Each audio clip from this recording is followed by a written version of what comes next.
Intro. Even Lamborghini is not immune to a rapidly evolving automotive landscape. It's taken some time, but the Lamborghini Sian is the Italian marque's first production hybrid car, and also the company's most powerful road car ever. As a preview of the automaker's future, the Sian nevertheless has one familiar ingredient, a Volt 12 engine. Together with a 48-volt T-motor, the Lamborghini Sian's 808 horsepower output is realized. It can reach 62 miles per hour in under 2.8 seconds and can reach a top speed of more than 217 miles per hour. In profile, the Sian is a typical Lamborghini, but the concept-like details will steal attention from even the Ferrari SF90 Stradale, the prancing horse's most extreme hybrid. But even that car is far more attainable than this Lamborghini. All 63 Sian ZR marked for production have been sold at a price exceeding $3.5 million each. In typical Lambo style, the Sian is excess at its best.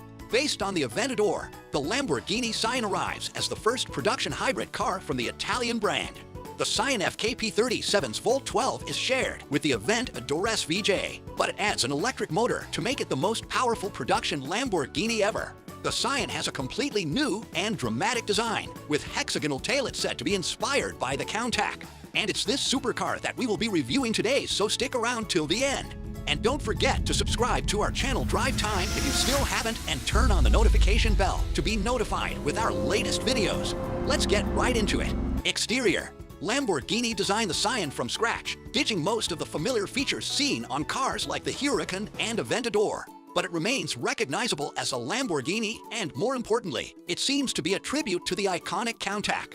Up front, only the Y-shapes in the headlamps and the bumper remain familiar. The lights are a brand new design though. Extremely sharp at the upper and lower edges, the headlamps extend from the area above the front wheel arches all the way to the apron. The line that defines the car's pointy nose breaks each headlamp into two distinct elements, a longer triangle above and the smaller one below. Each of these elements contains LED stripes that together form the letter V. However, a third LED stripe that connects the bottom of the V to the nose forms a big Y. A similar shape is formed by the character line that runs on the inside of the headlamps, but dent on each side of the bumper grille and the grille itself. The lower apron features a sculpted splitter made from carbon fiber. The blades that exit from the interior extremities of the headlamps and extend toward the front wheels are also made from carbon fiber. The front hood is an obvious tribute to the Countach. The recessed center section, shaped like a V with a flat bottom with the opening toward the nose, resembles the front hood of the Countach. The difference here is that this small recess doesn't open, as the Sian features a modern hood that stretches over the entire width of the front end. The front windscreen follows the same route, with a bottom section that extends toward the hood just like on the Countach. Moving onto the sides, the Sian looks like a Countach from the future. The side windows and the big, Y-shaped vents in the rear fenders are clearly inspired by the old supercar, but the fender flares remain decidedly modern thanks to their round design. The wheels feature an intricate spoke design, while the tires are almost flat. The rear fender vents dig deep into the haunches and extend all the way to the back. A pair of arrow wings that look like the side posts of a proper wing round off the dramatic profile. The rear fascia sports a traditional hexagonal design, like seen on many Lambos from the past. This styling features harkens back to the Countach, but it was present in one form or the other on supercars like the Diablo and Murcielago as well. The hexagonal design isn't as obvious on the Aventador, so I guess it's safe to say that the Sian marks Lambos return to a classic design. The Sian may look futuristic, but it's also highly aerodynamic, with almost every element helping it advance through the air efficiently. It also includes new, innovative technology, such as active rear vanes operated by the reaction of smart material elements to the temperature generated by the exhaust system.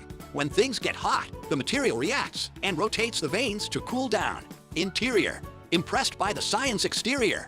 Well, you're going to be a bit disappointed by its interior, which is mostly a revised version of the Aventador's cabin. The dashboard, the center console, and the steering wheel look strikingly similar to the Aventador. But to Lambo's credit, they feature a few unique items. The dashboard, for instance, comes with thin rock vents at the corners and in the center stack. Apart from this, the dashboard is identical to the Aventador, which is actually good news thanks to the three-layer design. Lambo took full advantage of the layout and sandwiched a dark gray Alcantara top with contrast stitching to an orange leather fascia and a black bottom.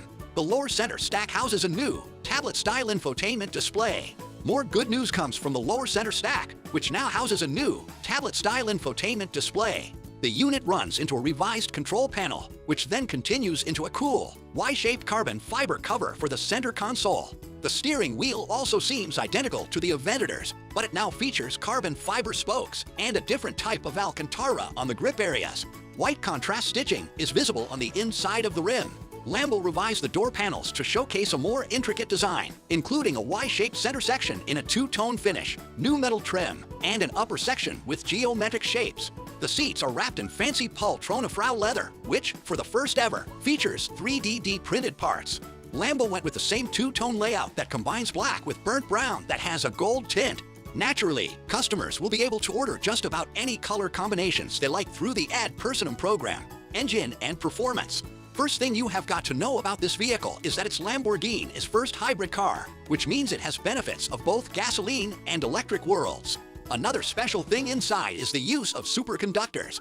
They have a special ability to charge and discharge relatively quickly compared to the batteries. This ability to rapidly cycle from empty to full and back again, over and over without deteriorating performance, makes a supercapacitor a viable alternative to batteries to power a mild hybrid supercar. Traditional batteries can deliver a steady stream of electrical power for extended periods, giving an better range but perhaps less performance and slower charging times. A supercapacitor, on the other hand, can deliver a quick burst of power that's depleted rapidly but can be recharged as soon as you hit the brakes. This is Lamborghini's take on the hybrid, less of a noble effort to reduce fuel consumption, more a loophole that lets the company get on the electrification train without compromising weight or choice of engine.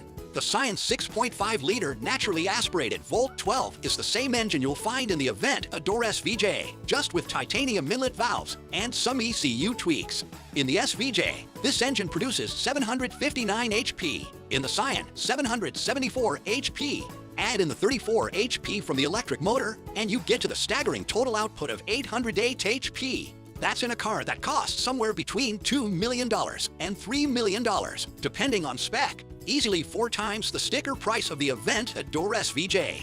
For both cars, accelerating to 62 miles per hour takes 2.8 seconds, and their top speeds are acclaimed 217 miles per hour.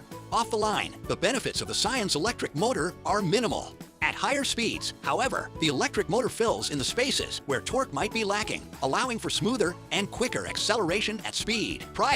Pricing information for the Sian is not yet available, but this supercar won't be cheap. With production limited to only 63 units, which symbolizes the year when Ferruccio Lamborghini established the company 1963, the Sian is bound to cost a fortune. With the Aventador SVJ priced from $518,000, the Sian will probably fetch in excess of $1 million, or maybe even close to $2 million before the fancier options.